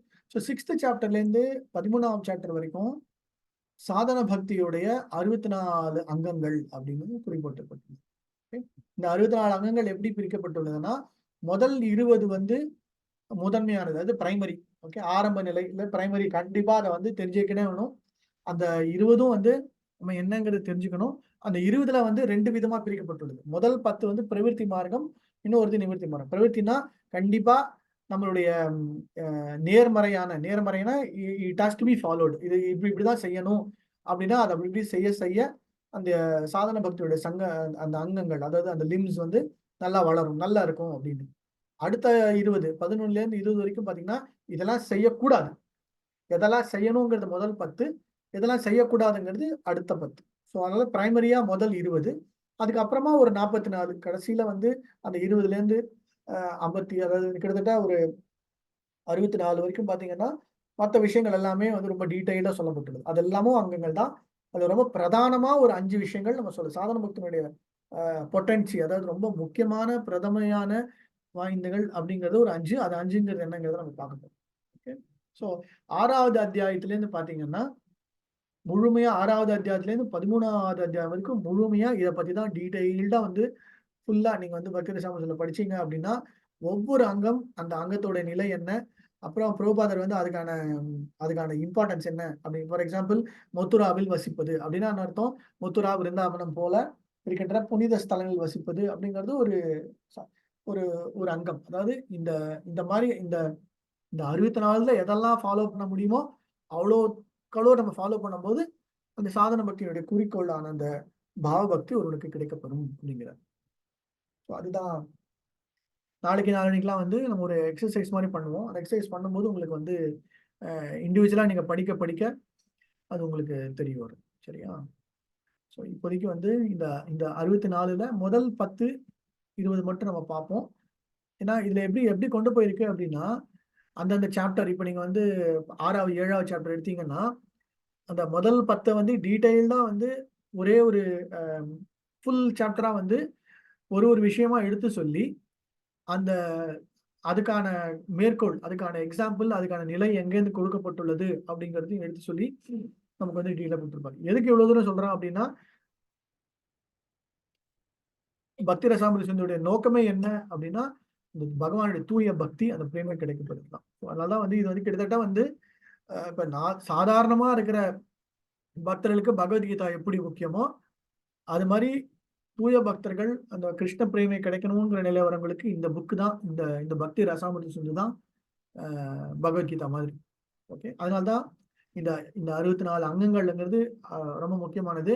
அந்த 64 அங்கங்களை எவ்வளவு தூரம் வந்து நமக்காக வந்து ஆச்சாரியர்கள் கொண்டு போய் இந்த நாரத பஞ்சராத்திர விதி, ஸ்கந்த புராணம், பிரம்ம வைவர்த்த புராணம், பகவத்கீதா, பாகவதம், இந்த மாதிரி புக்ஸ் எல்லாத்துலயும் எடுத்து அலசி ஆராய்ஞ்சி அதுல எதுக்கு வந்து இவ்வளவு தூரம் முக்கியத்துவம் கொடுக்கப்பட்டுள்ளது அப்படிங்கிற பாயிண்ட்டை வந்து சொல்லப்பட்டுள்ளது. சரியா? ஓகே. பிராரம்ப ரூப்தம். பிராரம்ப ரூப்தம்னா வழி, அதாவது உள்ள போறதுக்கான சாதன பக்திக்கு உள்ள போறதுக்கான வழிமுறைகள் முதல் 20. அந்த முதல் 20ல இந்த 10 ஃபர்ஸ்ட், டாப் ஃபர்ஸ்ட். ஓகே. குருபாத ஆශ්‍රயா அப்படிங்கிறது சொல்லப்பட்டுள்ளது. குருபாத ஆශ්‍රயா அப்படிங்கிறது என்னது? அந்த பகவானுடைய தூய பக்தரான ஒரு ஆச்சாரியரிடம், குருவிடம் சரணாகதி அடை. இதான் வந்து ஃபர்ஸ்ட் இது சாதன பக்தியோட முதல் பாயிண்ட். குரு கிட்ட சரணாகதி அடைஞ்சாதான் மற்றெல்லாம் கிடைக்க போறோம். ஓகே. ஸோ அவங்க கிட்ட இருந்து என்ன கத்துக்க போறோம்? அவங்க கிட்ட இருந்து வந்து நிஷ்ணதம் பிரம்மணி சத்தே பரே உப ஆப்ஷயா, அதாவது வந்து எந்த மாதிரி ஒரு ஆச்சாரியர் எல்லா வேத கோட்பாடுகளையும் தெரிஞ்சவனா இருக்கணும், நல்ல சப்த பிரமாணமா எல்லாம் தெரிஞ்சிருக்கணும், உயர்ந்த நிலையில இருக்கணும், உபசம்ரஷயா, அதாவது எல்லோரிடத்திலும் சமமான நிலையில் இருக்கின்ற அந்த ஆச்சாரியர் அப்படிங்கிற ஒரு ஆச்சாரியரை நம்ம தேர்ந்தெடுத்து அந்த ஆச்சாரியர்கிட்ட நம்ம வந்து சரணாகதி. ஸோ அவங்க கிட்ட சரணாகதி அடையிறதுன்னா அவங்க கிட்ட போய் என்ன பண்ணணும்? அவங்க கிட்ட இருந்து சிக்ஷா, அதுதான் தீக்ஷா வாங்கிட்டு அவங்க கிட்ட இருந்து பாகவத தர்மம்னா என்ன? பொதுவா பாகவத தர்மம்னா என்ன? நான் யார், பகவான் யார், எனக்கும் பகவானுக்கும் உள்ள தொடர்பு, அப்புறம் கிருஷ்ணரை பற்றி தெரிந்து கொள்ளுது. குரு ஆத்ம தெய்வதா. ஸோ அந்த அந்த எல்லா ஆத்மாக்களுக்கும் ஆத்மாவாக இருக்கின்ற அந்த பரமாத்மாவை தெரிந்து கொள்வது. ஸோ நானும் வந்து குரு கிட்ட சரணாகதி அடைஞ்சு ஐ ஆல்சோ ஹேவ் அ குரு அப்படின்னு சொல்லி ஃபேஷனபிளா சொல்றது கிடையாது. ஆனா அந்த குரு கிட்ட சரணாகதி அடைஞ்சோம் அப்படின்னா எதுக்காக அடையணும்னா கிருஷ்ண பத்தி தெரிஞ்சுக்கிறது மட்டும்தான், வேற எந்த ஒரு இதுவும் கிடையாது. அதுதான் அந்த பாயிண்ட். ஸோ எனக்கு பகவானை பத்தி தெரிஞ்சுக்கணும், ப்ளீஸ் எனக்கு அவரை பத்தி சொல்லுங்க, அது எப்படி செய்யணும் அப்படிங்கிறது தான் அதோடைய நோக்கமா இருக்கும். அடுத்தது எப்படி அது பண்ணும்போது அவருக்கு வந்து ரொம்ப உற்சாகத்தோட அவருக்கு சேவை செய்ய வேண்டும். ஏன்னா அந்த ஆச்சாரியர் தான் ஸ்ரீ கிருஷ்ணா சக்தி ஷிகா, அதாவது வந்து ஆச்சாரியர் தான் கிருஷ்ணர்கிட்ட நம்மளை வந்து கொண்டு போறதுக்கான அந்த தகுதி யார்கிட்ட இருக்குன்னா ஆச்சாரியர்கிட்ட. ஸோ அவங்களுக்கு சேவை செய்வது மூலமா தான் நமக்கு வந்து கிருஷ்ணருக்கு சேவை செய்யும். இதுதான் 3வது, enthusiastically serving the ஆச்சாரியர்ஸ். 4வது, இத ஒரு ஆச்சாரியருடைய சரணாகதி அடையணும்னு முடிவு பண்ணிட்டோம். எதுக்காக முடிவு பண்ணோம்? கிருஷ்ணரை பத்தி தெரிஞ்சுக்கணும்னு. அப்படி பண்ணும்போது அவருக்கு நல்ல சேவை பண்ணணும். அவருக்கு நிறைய சேவை பண்ண அவரு திருப்தி அடையும் போது கிருஷ்ணர் அடைவார். அப்புறம் நமக்கு கிருஷ்ணரை பத்தி தெரிய வரும். அப்புறம் அந்த உயர்ந்த நிலையில சாது வர்த்தமா அனுவர்த்தானுவர்த்தம் பகவத்கீதையில படிப்போம் இல்லையா? சாது அனுவர்த்தம்னா அந்த மற்ற உயர்ந்த நிலையில் இருக்கிற பக்தர்கள், சாதுக்கள் அவர்களை பின்பற்ற வேண்டும் அப்படின்னு. சாதன பக்தியோட நிலையே என்ன அப்படின்னா, இதுக்கு முன்னாடி யாரு எப்படி செஞ்சிருக்காங்களோ அதை அப்படியே ஃபாலோ பண்றதுதான் இல்லையா? இதுதான் பிரபுபாதம் சரி மதியம் சொல்லுவாங்க. நம்ம வந்து பெருசா புதுசா கண்டுபிடிச்சு பண்ணணுங்கிறதுலாம் எதுவுமே கிடையாது. 4வது முக்கியமான பகுதி என்னது? அந்த தூய பக்தர்கள் அவங்களை அப்படியே ஃபாலோ பண்றது. ஸோ எஃபர்ட்லெஸ்லி அண்ட் பெஸ்ட் பாத் அவங்கள ஃபாலோ பண்ணாலே போதும். அதுதான் அவங்க விட்டு சென்ற அந்த வழித்தடங்களை அப்படியே பின்பற்றி கொண்டு போனா போயிடலாம் அப்படின்னு. இப்படி பண்ணும்போது பகவானை பற்றிய நிரந்தரமான அந்த அந்த வழிமுறைகள், அந்த ரிலீஜன், அதாவது என்ன ஃபாலோ பண்றோமோ அதை பற்றி ஜிக்னாசு அப்படிங்கிறது இல்லையா? அந்த ஜிக்னாசுவோட அதை கேட்கறது. 6வது ரொம்ப முக்கியமான பாயிண்ட். ஸோ இதெல்லாம் செய்ய வேண்டிய விஷயங்கள். ஓகே. ஸோ இதெல்லாம் நீங்க வந்து படிக்கும்போது தெரிஞ்சுக்கோங்க, இதெல்லாம் நம்ம என்ன பண்றோம், என்ன இனிமே இன்னும் ஜாஸ்தி பண்ணணும் அப்படிங்கிறது தெரிஞ்சுக்கணும். 6வது, நான் முதல் 20 மட்டும் தான் டிஸ்கஷன் பண்ணுவோம். அடுத்த 40 நீங்க தான் டிஸ்கஷன் பண்ண போறீங்க. பண்ணிட்டு அப்புறமா நாளைக்கு வந்து நம்ம டிஸ்கஷன் மாதிரி வச்சுட்டு அது இன்னும் கொஞ்சம் டீட்டெயிலா நம்ம படிக்கப்போம். நம்ம இன்னைக்கு இது பார்க்கறது இதை மட்டும் பார்த்துட்டு முடிச்சிருப்போம். ஸோ 6வது வந்து பௌதிக சுகங்கள், பௌதிக இச்சைகள், பௌதிக ஆசைகள் எல்லாத்தையும் கிருஷ்ணருக்காக கொஞ்சம் கொஞ்சமா விடணும். கிருஷ்ணார்தே போகாதி தியாகோ அப்படிங்கிறது, போக கதி தியாகம். ஸோ போகங்கள், அதாவது சௌகரியங்கள், அந்த சுகங்கள், பௌதிக விஷயங்களை வந்து கிருஷ்ணருக்காக தியாகம் பண்ணணும். ஓகே. அதுதான் வந்து பத்ம புராணத்தில் சொல்லப்பட்டது. அதுதான் வந்து 6வது விஷயமா ரூபகோஸ்வாமி சொல்றாரு. அப்புறம் 7வது துவாரகை மற்றும் ஸ்கந்த புராணத்தில் சொல்லப்படுது. யாரு துவாரகை இல்லைன்னா வந்து எங்கேயாவது ஒரு நல்ல புனித ஸ்தலத்துல வசிக்கிறது அப்படிங்கிறது முக்கியமானது. 7வது moderation person of common needs. So பௌதிக விஷயமா தேவையான காமன் நீட்ஸ்னா என்ன? நான் எனக்கு இந்த லோகத்துல வாழறதுக்கான இதை வந்து கொஞ்சம் கொஞ்சமா குறைச்சிண்டு என்னுடைய சிம்பிள் லிவிங் ஹை திங்கிங்னு வாங்க. ரொம்ப பெருசா இருக்கணும்னு அவசியம் இல்லை. அந்த மாதிரி நம்ம வந்து என்னுடைய அடிப்படை தேவைகளை வந்து பூர்த்தி செய்யற அளவுக்கு மட்டும் இருந்துட்டு வாழ்ந்துருது அப்படி. அதுக்கப்புறம் 9வது என்னது, ஏகாதசி மற்றும் ஜென்மாஷ்டமி, இந்த பகவானுடைய முக்கியமான திருநாட்கள், அந்த நாட்களை வந்து நல்லபடியா வந்து ஃபாலோ பண்றது. அன்னைக்கு ஏகாதசி விரதம் எடுக்கணும்னா விரதம் எடுக்கிறது, உபவாசம் இருந்து ஃபாலோ பண்றது, நிறைய எக்ஸ்ட்ரா ரவுண்ட் சாண்ட் பண்றது, அதெல்லாம் பண்றது. அப்புறம் 10வது என்னது, இந்த ஆலமரம், அப்புறம் வந்து அரச மரம், துளசி, இந்த மாதிரி முக்கியமா வந்து வேதங்கள்ல சொல்லப்பட்டுள்ள இந்த செடிகளுக்கெல்லாம் முக்கியத்துவம் கொடுத்து அவன் அதை வந்து நம்ம பின்பற்றுறது. இப்போ ஆலமரம் அரச மரம் பார்த்தோம்னா 3 அந்த காலத்துல அதெல்லாம் வந்து சயின்டிபிக்கா சொல்லியிருந்தாங்க. அதுதான் வந்து சாஸ்திர விதிப்பிரகாரம் சொல்லப்பட்டிருக்கு. இந்த காலத்துல வந்து அரச மரத்தை சுத்தணும், ஆலமரத்தை சுத்தணும், துளசி செடியை வளர்க்கணும், அதை சுத்தணும், டெய்லி காலையில எழுந்திரிச்சு சாயந்தரம் ஒரு வாட்டி, காலையில ஒரு வாட்டி அப்படின்னு. ஸோ இந்த மாதிரி முதல் 10ல வந்து இந்த இந்த இந்த 10 வந்து யாரெல்லாம் ஃபாலோ பண்றது பிரவிற்த்தி சீலனம் அப்படின்னு, பிரவிற்த்தியா கொண்டு போறது, இதெல்லாம் வழிமுறைகள் அப்படின்னு சொல்லப்பட்டது. குருவின் பாதங்களை அடைக்கலம் அடையிறது, கிருஷ்ணரை பற்றி துவக்கம், அவர் பற்றி தெரிஞ்சுக்கணும்னு ஆசைப்படுறது, வழிமுறைகளை ஃபிலோ பண்றது, உற்சாகமா குருவுக்கு சேவை பண்றது, புனிதர்கள் புனிதமானவர்களை வந்து அவங்க பாதையை நடக்கிறது, நித்தியமா மதத்தை பற்றி அந்த அந்த நம்மளுடைய கோட்பாடுகள் வழிமுறைகளை வந்து நம்ம ஃபாலோ பண்ற கௌடிய சம்பிரதாயத்தை வந்து இன்னும் நல்லா தெரிஞ்சுக்கணும். இப்ப இவ்வளவு படிக்கிறோம் எதுக்கு? நம்மளுடைய சம்பிரதாயத்திலேயே பல உன்னதமான ஆச்சாரியர்கள், பிரபுபாதர் முன்னாடி இருந்த காலகட்டத்துல பாத்தீங்கன்னா வந்து அந்த குரு பரம்பரையில வரவர்கள், சைத்தன்ய மகாபிரபு கூட இந்த நீங்க சைத்தன்ய சரிதாமிர்தம் படிக்கும்போது பார்க்கலாம். அவர் கூட இருந்த வங்காளத்துல இருந்த உத்தமமான தூய்மையான பக்தர்கள், அதுக்கப்புறம் வந்து பூரியில் இருந்த பக்தர்கள் கிட்டத்தட்ட வந்து ஒரு 3 சாப்டர் சைத்தன்ய சரிதாமிர்தம் பார்த்தீங்கன்னா அவ்வளவு டீட்டெயில்டா வந்து கிட்டத்தட்ட 90 விழுதுகள் இல்லைன்னா 90 கிளைகள் அப்படின்னு சொல்லி நிறைய பேரை வந்து எக்ஸ்பிளைன் பண்ணுவாங்க. ஸோ அவங்க எல்லாரையும் ஃபாலோ பண்றது. அப்புறம் கிருஷ்ணன் பொருட்டு இன்பத்தை, அதாவது பொதுவான இந்த இன்பங்களை வந்து கைவிடுறது, துவாரகையில வசிப்பது, பொதுவான தீமைகளை மிதமான தன்மை, மிதம்னா தேவையான அளவுக்கு, அவ்வளவுதான். அப்புறம் ஹரியினுடைய புனித நாட்களை ஃபாலோ பண்றது, அரச மரம், ஆலமரம், அப்புறம் வந்து இந்த துளசி செடி, இது எல்லாத்தையும் வந்து மதிக்கிறது ரொம்ப முக்கியமானது. ஸோ இதுதான் வந்து பிரவிற்த்தி சீலம். அடுத்தது வந்து நிவர்த்தி. இது எல்லாத்தையும் வந்து எதிர்மறை, இதெல்லாம் வந்து செய்யக்கூடாத விஷயங்கள் இந்த 10. ஸோ பொதுவா வந்து இதோட நிறுத்திடலாமா இல்ல முடிச்சிடலாமா? இதோட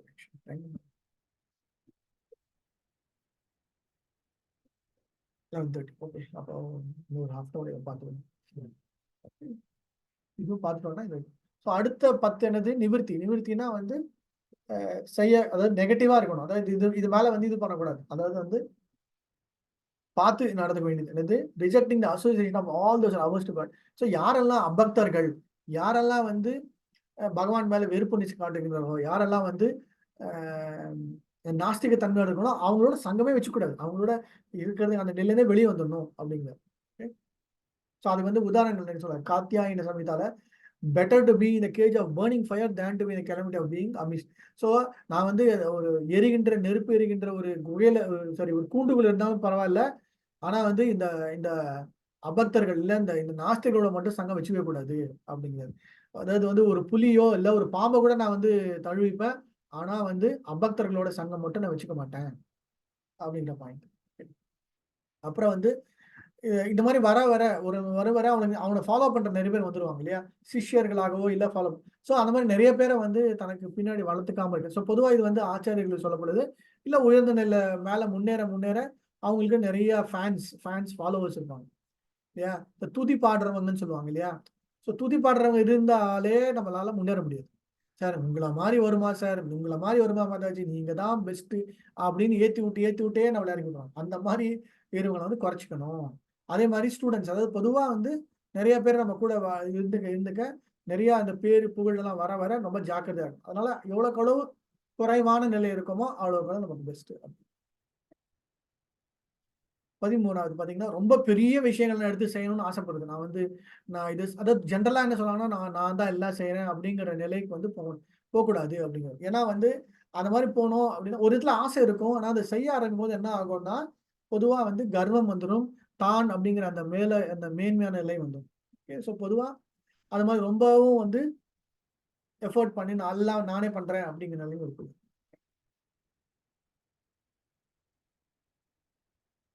அப்புறம் வந்து இந்த பொதுவா இந்த பௌதிக விஷயமான விஷயங்களுக்கு நிறைய வந்து அப்ரிஷியேட், இது நல்லா இருக்கு, அது நல்லா இருக்கு, இந்த ஹம், இந்த நிலை, இந்த கலைநுட்பமா இது நல்லா இருக்குன்னு பௌதிகமான விஷயங்களுக்கு மேல ரொம்ப நாட்டம் இல்லாம இருக்கிறது. அப்புறமா வந்து not being unkind even when disadvise. பொதுவா வந்து எப்படி சொல்றதுன்னா, நம்ம வந்து ஆஹ், திருப்தி அற்ற நிலையில இருக்கும்போது பொதுவா அப்படிதானே. இப்ப நமக்கு வந்து யார் மேல அன்பு பாசம் வரும் அப்படின்னா, அவங்க நமக்கு திருப்திப்படுத்தும் போது நமக்கு ஆசை வரும்.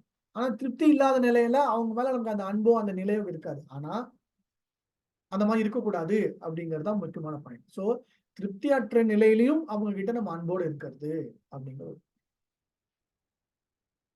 அப்புறம் எப்பெல்லாம் வந்து ரொம்ப சோகம் நம்ம பார்த்திருக்கோம். சோகமா, அதாவது ரொம்ப சோகமா இருக்கும்போது அதிலேயே ரொம்ப முழுகி இருக்கவும் கூடாது.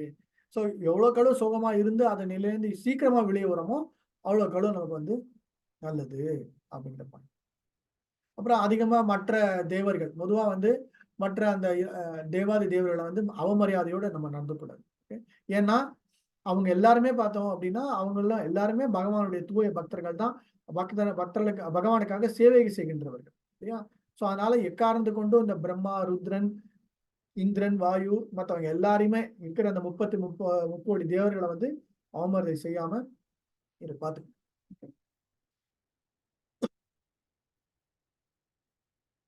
பொதுவா வந்து சேவை செய்யும் போதோ இல்லைன்னா வந்து சேவை அபராது நாம அபராது. ஸோ சேவை அபராது நாம அபராதம் என்ன? சேவை செய்யும் போது ரொம்ப ஜாக்கிரதையா சேவை பண்ணணும். யாருடைய மனசும் புண்படுத்தாம சேவை செய்யணும். சேவை செய்யும்போது நோக்கம் வந்து கிருஷ்ணரை திருப்திப்படுத்தணும் அப்படிங்கிற நிலையோட இருக்கணும். ஸோ அதனால அது அபராதம் இல்லாம பார்த்துக்கணும். அதே மாதிரிதான் சாண்டிங் பண்ணும்போது. ஸோ ஜென்ரலா சாண்டிங் பண்ணும்போது நிறைய விதமான அபராதங்கள் வரும். அது எவ்வளவுக்கு நம்ம குறைச்சிக்கிறோமோ அவ்வளவுக்கு நமக்கு நல்லது.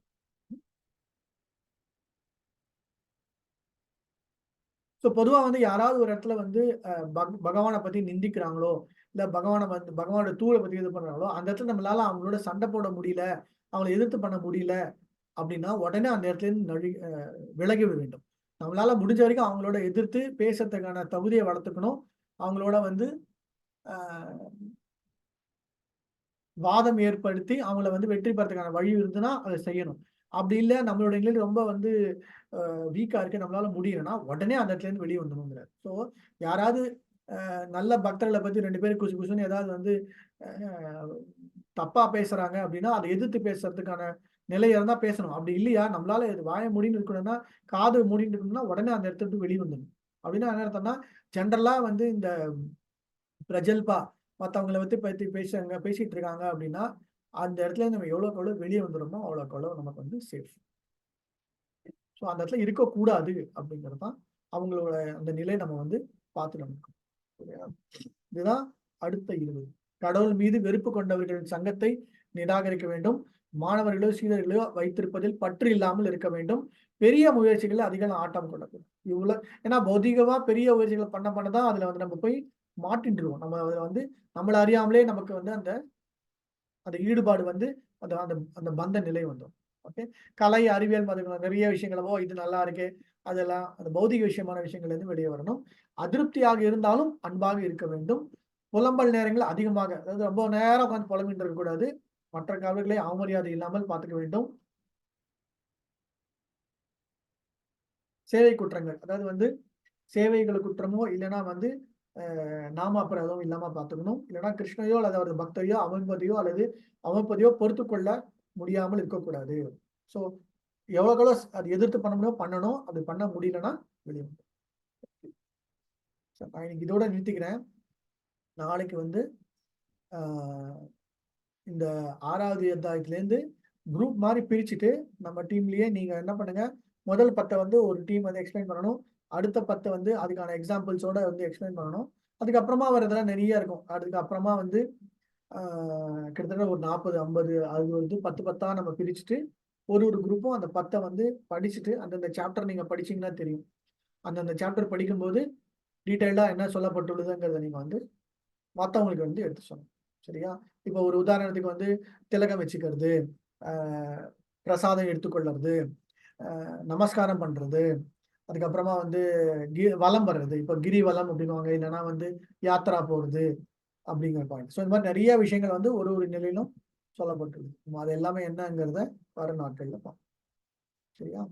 ஸோ நம்ம என்ன பார்த்துருக்கோம் அப்படின்னா, இன்னைக்கு நம்ம ஆரம்பிச்சது வந்து சாதன பக்தி அப்படிங்கிற நிலையை ஆரம்பிச்சோம். இதுக்கு முன்னாடி ஆரம்பிச்சதுல வந்து பக்தியோட நிலைகள் வந்து சாமானிய பக்தி, சாதன பக்தி. சாதன பக்தியில 2 விதம். அதுல வந்து வைதி சாதன பக்தி, ராகானுக சாதன பக்தி. ஸோ வைதி சாதன பக்தி தான் நிலை ஆரம்பிச்சோம். வைதி பக்தி சாதன பக்தியுடைய குவாலிஃபிகேஷன் என்ன?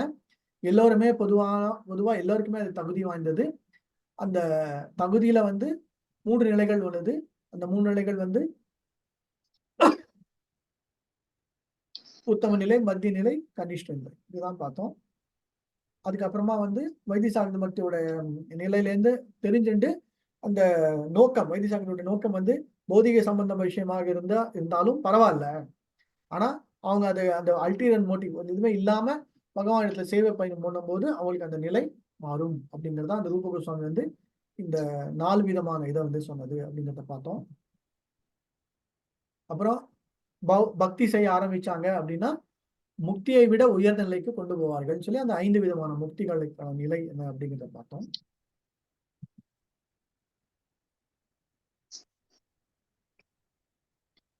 அப்புறமா இந்த முக்தி இருக்கிற முக்கியத்துவம் இல்லைங்கிறத டீட்டெயிலா பார்த்தோம்.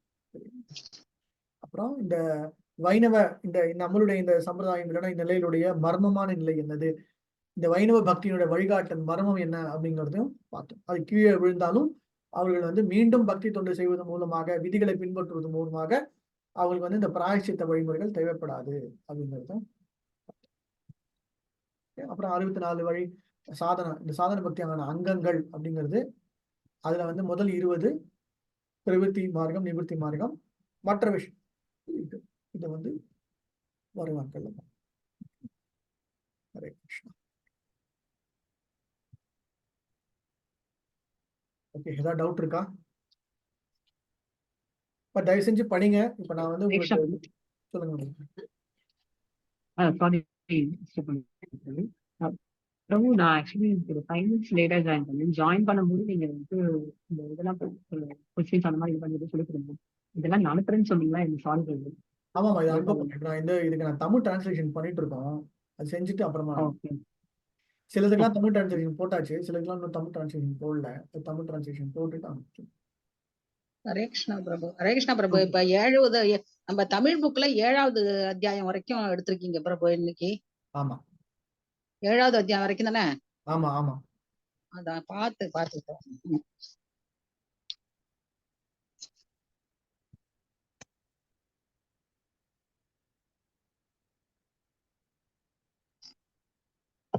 பிரபு, ஒரு கிளாரிபிகேஷன் பிரபு. நாங்க இதெல்லாம் இப்போ படிச்சுட்டு வந்து நாளைக்கு குரூப் டிஸ்கஷன் மாதிரி வைக்க போறோமா பிரபு? ஆமாமா, நாளைக்கு ஃபுல்லாவே குரூப் டிஸ்கஷன் மாதிரி தான் வச்சுப்போம். நீங்க இன்னைக்கு சும்மா படிச்சுட்டு வந்துருங்க. நாளைக்கு வந்து குரூப்பா பிரிக்கும் போது 5 குரூப்போ இல்ல 4 குரூப்போ பிரிச்சுட்டு ஒரு குரூப்ல வந்து ஃபர்ஸ்ட் 10, அடுத்த குரூப் வந்து அடுத்த 10, 10 நம்ம பிரிச்சுப்போம். பிரபு, நீங்க ஒரே ரிக்வெஸ்ட், இன்னைக்கே குரூப் கொடுத்துட்டீங்கன்னா நாங்க படிச்சுட்டு வந்துருவோம்ல பிரபு. ஓகே, 20 பேர் இருக்கீங்களா? ஆமா பிரபு. அப்ப குரூப் கொடுத்துட்டீங்கன்னா நாங்க படிச்சுட்டு வந்து திருப்பி அப்ப படிச்சதை டிஸ்கஸ் பண்ணிட்டு நம்ம டிஸ்கஸ் பண்ணலாம்னு நினைச்சோம். சரி, ஓகே, பண்ணிடலாமே. சரி, முதல்ல இப்ப 20 பேர் இருக்கீங்களா? சரி, 20 பேர்னு வச்சுப்போம். 20 பேர்னா 5 குரூப்பா வச்சுப்போமா? 4 பேர். 4 குரூப்பா பிரிக்கலாம் பிரபு, 5 பேரா? ஓகே, சரி, 4 குரூப்பா பிரிக்கலாம்.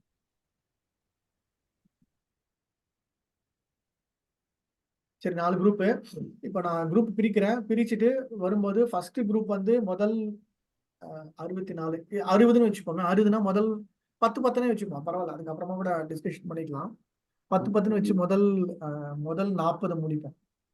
சரியா? ஆக்சுவலா 6வது சாப்டர், 7வது சாப்டர் நீங்க சாப்டர் வைஸ் கூட எடுத்துக்கலாம். 6, 7, 8, 9 இப்படி வச்சுக்கிறீங்களா தமிழ் புக்ல? ஓகே பிரபு. ஏன்னா 10 இதுல வந்து நமக்கு அப்படிதான் புக்லயும் அப்படிதான் வரும். ஐ திங்க் எந்தெந்த குரூப்புக்கு எந்தெந்த இது அத்தியாயம்னு சொல்லிட்டு. ஓகே, ஃபர்ஸ்ட் குரூப் வந்து 6வது அத்தியாயம், செகண்ட் குரூப் 7வது அத்தியாயம், தேர்ட் குரூப் வந்து 8வது அத்தியாயம், ஃபோர்த் குரூப் வந்து 9வது.